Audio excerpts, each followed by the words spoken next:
Selknam, Alakalouf et Auch, la terre de feu, Patagonie. Aujourd'hui, tous disparus parce qu'ils montrent bien ce qu'est l'art d'une société première. Et donc, ça c'est aussi une sérigraphie qui n'est pas montrée ici, mais qui est à mon atelier, qui est là, voilà, sur cette œuvre. Et j'ai trouvé que cet homme dégageait une présence, c'est comme s'il avait pu survivre à la mort parce que quelqu'un l'a pris en photo. Et c'est un peu un fantôme, un esprit. Heureusement, il y avait déjà des photographes qui l'ont pris en photo.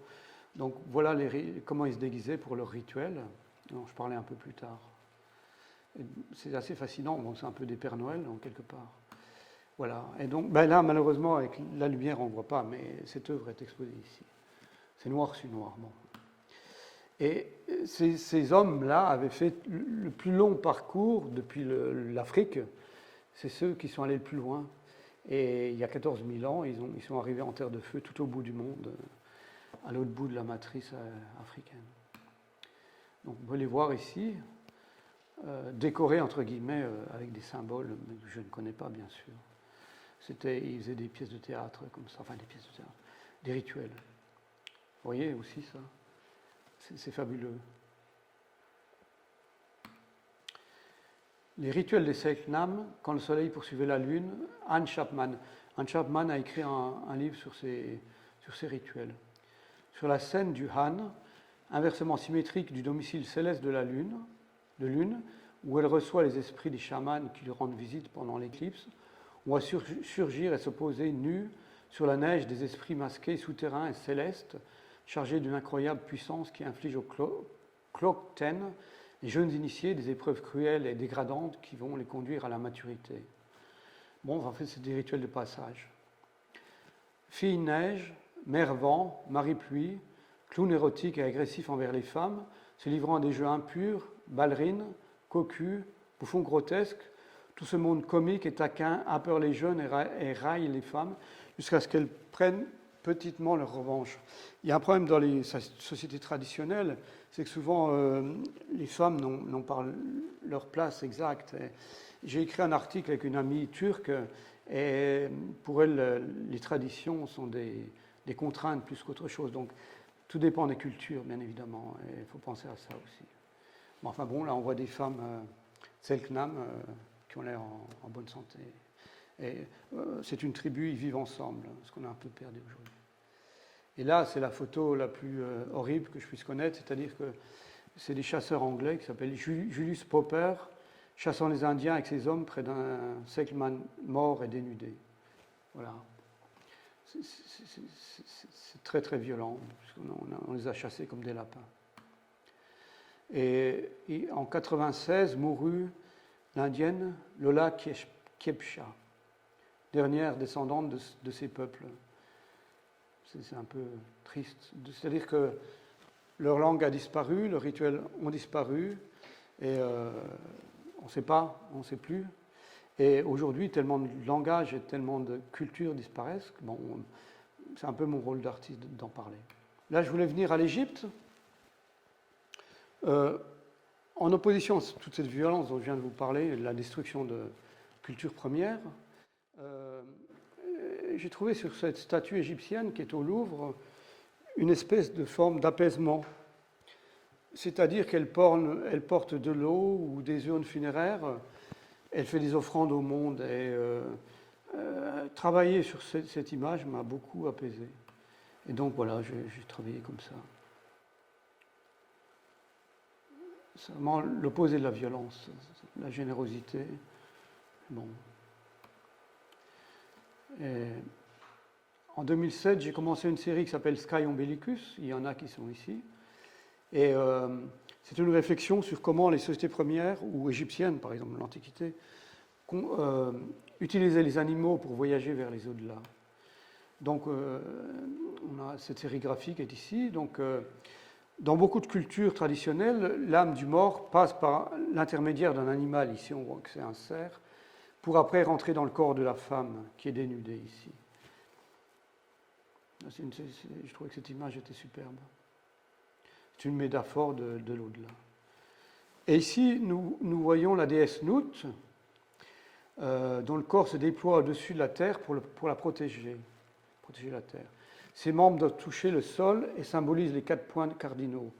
Elle avale le soleil avec sa bouche le soir pour le recracher par son sexe le matin. Donc c'est tellement beau et ça symbolise aussi notre vie quotidiennement, les rites cycliques du sommeil, de l'éveil, de la nourriture, de la sexualité. C'est quelque chose de complet et il y a les piliers du ciel qui la soutiennent ici, comme des Y. Et là, on voit le taureau Apis qui emporte la momie dans l'au-delà. Voilà. Je trouvais que c'est une image que j'ai prise au Metropolitan Museum et je trouvais que c'était très beau comme symbolique. L'art mural monumental, mon voyage en Égypte en 83, je crois, avec mon grand-père, m'a fait connaître quelque chose que je ne connaissais pas, c'est-à-dire que les artistes ont travaillé uniquement à la mémoire des morts. Et ça, on voit la première photo prise lors de la découverte du tombeau de Toutankhamon en 1922. Et on dirait que ces statues sortent dans le présent après 3 à 4 000 ans de vie souterraine.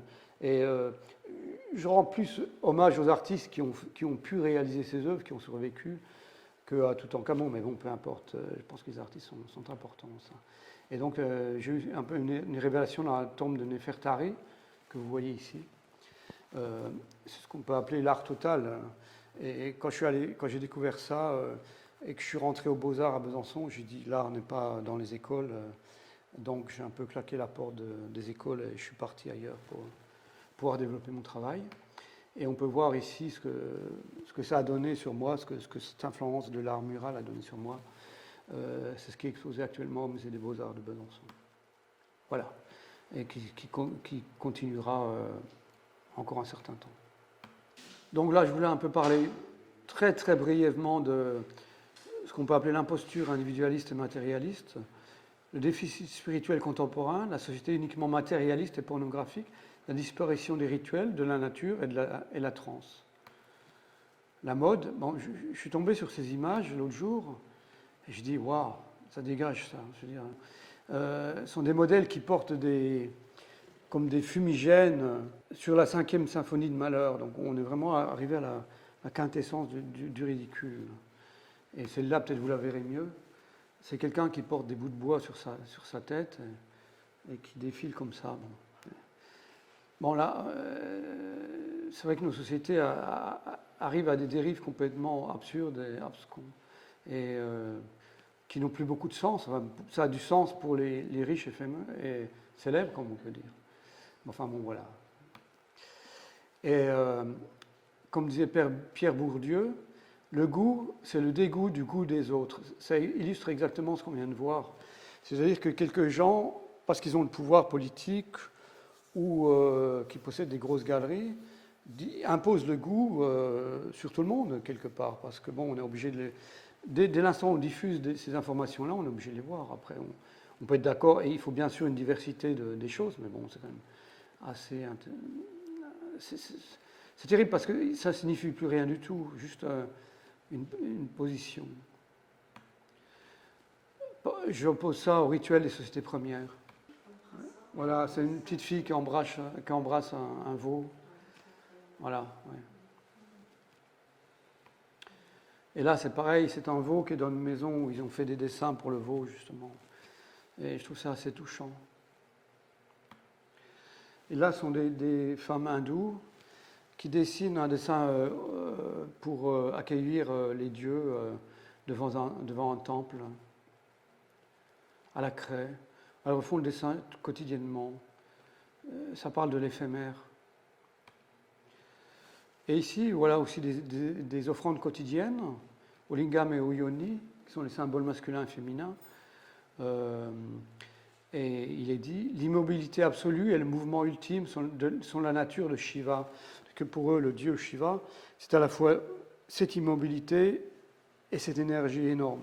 C'est un peu l'infini et le présent. Et c'est cette complexité et ce paradoxe qui a disparu chez nous. On ne pense plus de manière paradoxale. Et je voulais en venir au tour et à la peinture sacrée. pour parler de ce plexiglas qui est là. J'ai découvert cette image l'autre jour, c'est-à-dire c'est une statue indienne qui a été découverte et autour de la statue, il y a tout cet ornement qui la met en valeur, qui la définit comme œuvre sacrée. Et dans mon travail, c'est exactement ce que je fais avec les tours sacrées que je mets autour des plexiglas.